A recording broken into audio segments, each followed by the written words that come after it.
नमस्कार, मैं रचना शर्मा चढ़ती कला टाइम टीवी देख रहे सभी दर्शकों का स्वागत करती हूं। आप देख रहे हैं हरियाणा के समाचारों की शुरुआत से पहले एक नजर आज की मुख्य सुर्खियों पर।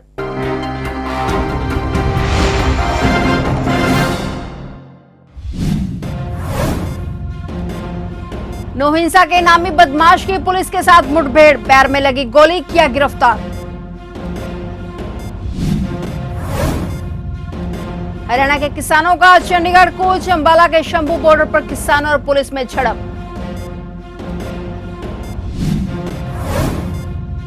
नए साल में शुरू होंगी हिसार एयरपोर्ट से उड़ानें, एयरपोर्ट के निर्माण से जुड़े अधिकारियों को उप मुख्यमंत्री ने दिए निर्देश।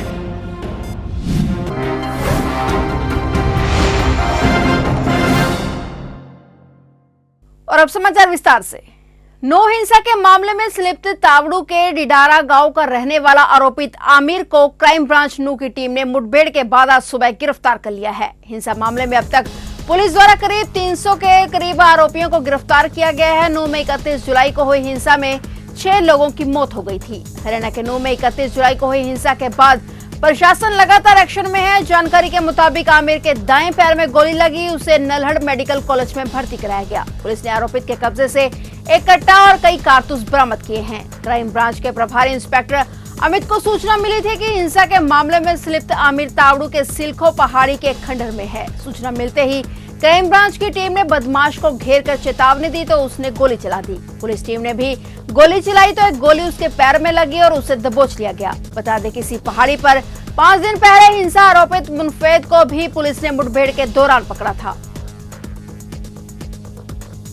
हरियाणा के किसान यूनियन आज चंडीगढ़ कूच कर रहे हैं, जिसके चलते अंबाला में शंभू बॉर्डर पर माहौल तनावपूर्ण है। पुलिस प्रशासन और किसान आमने सामने हो गए हैं। पुलिस ने एक्शन लेते हुए बॉर्डर से निकलने की तैयारी कर रहे किसानों को हिरासत में ले लिया। किसानों को बसों में बैठाकर थाने पहुंचाया गया है। अंबाला हिसार बाईपास पर चंडीगढ़ कूच पर निकले किसानों और पुलिस के बीच झड़प हो गई। पुलिस ने जगह जगह नाकाबंदी करके शंभू टोल की तरफ ट्रैक्टर ट्रॉलियों पर जा रहे किसानों को रोककर उन्हें हिरासत में ले लिया। किसानों ने विरोध जताते हुए नारेबाजी की। इस दौरान किसानों और पुलिस के बीच धक्का मुक्की भी दिखी गई और पुलिस ने अंबाला समेत कई जिलों में किसान नेताओं को एक दिन पहले भी गिरफ्तार कर लिया था। अंबाला से भारतीय किसान यूनियन शहीद भगत सिंह के राष्ट्रीय अध्यक्ष अमरजीत सिंह मोड़ी समेत कई किसान नेताओं को पुलिस ने हिरासत में ले लिया था। उधर गन्ना संघर्ष समिति और भारतीय किसान यूनियन चटुनी ग्रुप ने सरकार को चेतावनी दी है कि हिरासत में लिए सभी किसान नेताओं को इज्जत के साथ छोड़ दिया जाए, अन्यथा बड़ा आंदोलन होगा। इसकी जिम्मेवारी सरकार की होगी।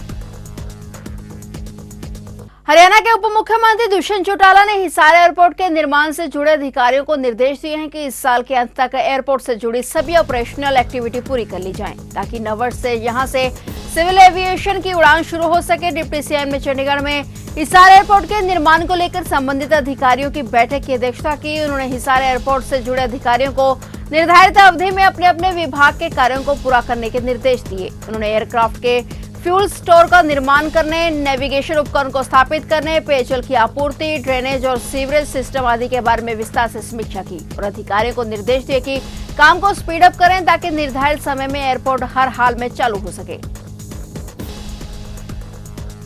हरियाणा सरकार अंबाला कैंट हवाई अड्डे का नाम बदलने की तैयारी में है। गृह मंत्री अनिल विज ने इस संबंध में सीएम मनोहर लाल को एक प्रस्ताव भेजा है, जिसमें अंबाला एयरपोर्ट का नाम अंबा एयरपोर्ट अंबाला छावनी रखने का सुझाव दिया गया है। गृह मंत्री ने कहा कि अंबा देवी के नाम पर अंबाला जिले का नामकरण किया गया था और अंबाला में अंबा देवी का मंदिर भी है। प्राचीन काल के इस मंदिर का विशेष महत्व है। वहीं सीएम मनोहर लाल अंबाला एयरपोर्ट के लिए 133 करोड़ रुपए के प्रोजेक्ट की मंजूरी भी दे चुके हैं। संभावना है कि नवंबर में अंबाला से वाराणसी, आगरा और श्रीनगर के लिए सीधी हवाई यात्रा शुरू हो सकती है। घरेलू एयरपोर्ट स्थापित करने के लिए हरियाणा सरकार ने अंबाला में एयरफोर्स स्टेशन के साथ लगती 20 एकड़ जमीन सेना से ली है और सेना ने इस जमीन की कीमत 133 करोड़ रुपए आंकी है।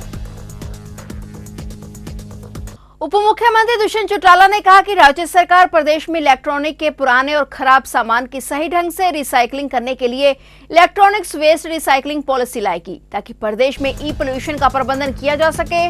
डिप्टी सीएम दुष्यंत चौटाला ने चंडीगढ़ में उद्योग और वाणिज्य विभाग के अधिकारियों की बैठक की अध्यक्षता की। उन्होंने बताया कि प्रदेश सरकार इलेक्ट्रॉनिक्स वेस्ट रिसाइकलिंग पॉलिसी तैयार कर रही है। जल्द स्टेक होल्डर्स के साथ विचार विमर्श करके इसको अंतिम रूप दे दिया जाएगा। उन्होंने जानकारी दी कि सरकार निवेशकों को आकर्षित करने के लिए 6 नई पॉलिसी निर्माण करके कई सुविधाएं उपलब्ध करवा रही है। राज्य सरकार का मुख्य उद्देश्य प्रदेश में अधिक से अधिक उद्योगों में निवेश लाना है ताकि युवाओं के लिए रोजगार के अवसर पैदा हो सके।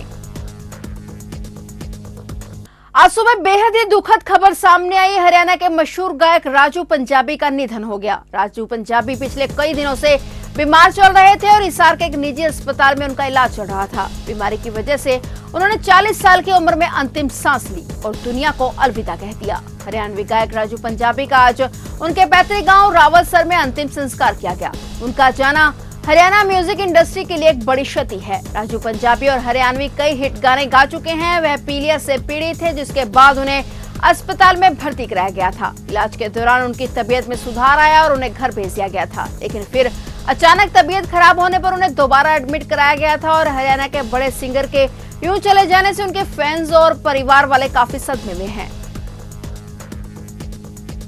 सब्यसाचीवाल सदायन के महान गुरु सिद्ध संत को सामने रखकर गुरु ग्रंथ साहिब के पहले प्रकाश पर्व से संबंधित और महान संत भगत कबीर जी को समर्पित गुरमत समागम गुरुद्वारा श्री शीशगंज साहिब तिरावड़ी में आयोजित किया गया। इंटरनेशनल सिख फोरम और श्रोमणी गतका फेडरेशन ऑफ इंडिया की ओर से गुरुद्वारा श्री शीशगंज साहिब की प्रबंधक कमेटी के सहयोग से पंचमी के मौके पर आयोजित गुरमत समागम में सिख संगत ने भारी संख्या में हाजिरी भरी। इस मौके पर गुरु ग्रंथ साहिब में शामिल भगत कबीर के शब्दों और श्लोकों का कीर्तन किया गया और उनके जीवन व सिद्धांत पर चर्चा की गई। साथ ही भगत कबीर जी के उपदेशों पर जीवन व्यतीत करने वाले कबीरपंथी समुदाय की प्रमुख हस्तियों को गुरुघर की ओर से विशेष सम्मान दिया गया। कबीरपंथी समुदाय ने इस सम्मान के लिए सिख समाज का धन्यवाद करते हुए कहा कि इस आयोजन से कबीरपंथी समाज और सिख समुदाय के बीच रिश्ते और मजबूत हुए हैं। वहीं इंटरनेशनल सिख फोरम के महासचिव प्रितपाल सिंह पन्नू ने बताया कि श्री गुरु ग्रंथ साहिब पूरी मानवता के गुरु हैं।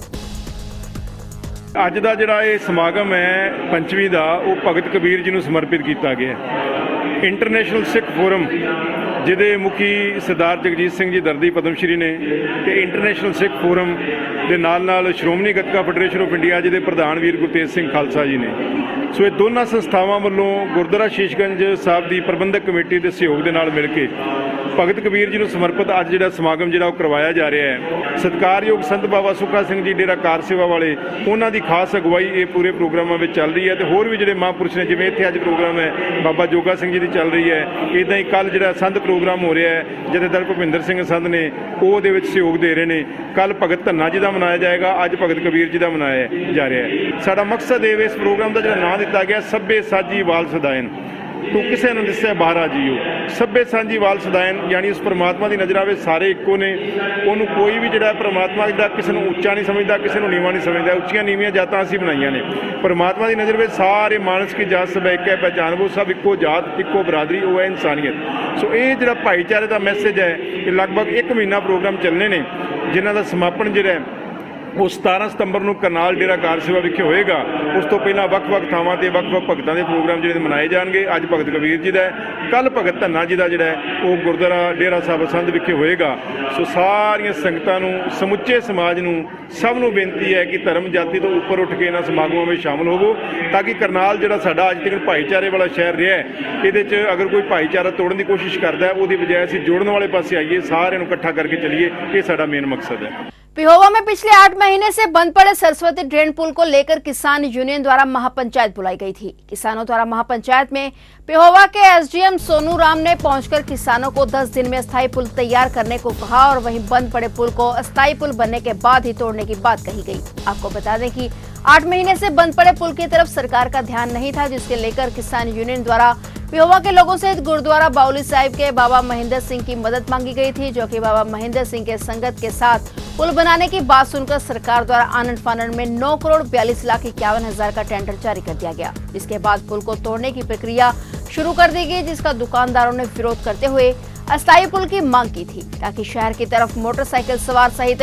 ई रिक्शा से लोग पहुंच सके और उनको 10 किलोमीटर घूमकर पिहोवा में न जाना पड़े। उसी के चलते किसानों द्वारा महापंचायत बुलाई गई थी, जो कि एसडीएम पिहोवा द्वारा अस्थायी पुल पहले तैयार करके देने के आश्वासन के बाद खत्म की गई।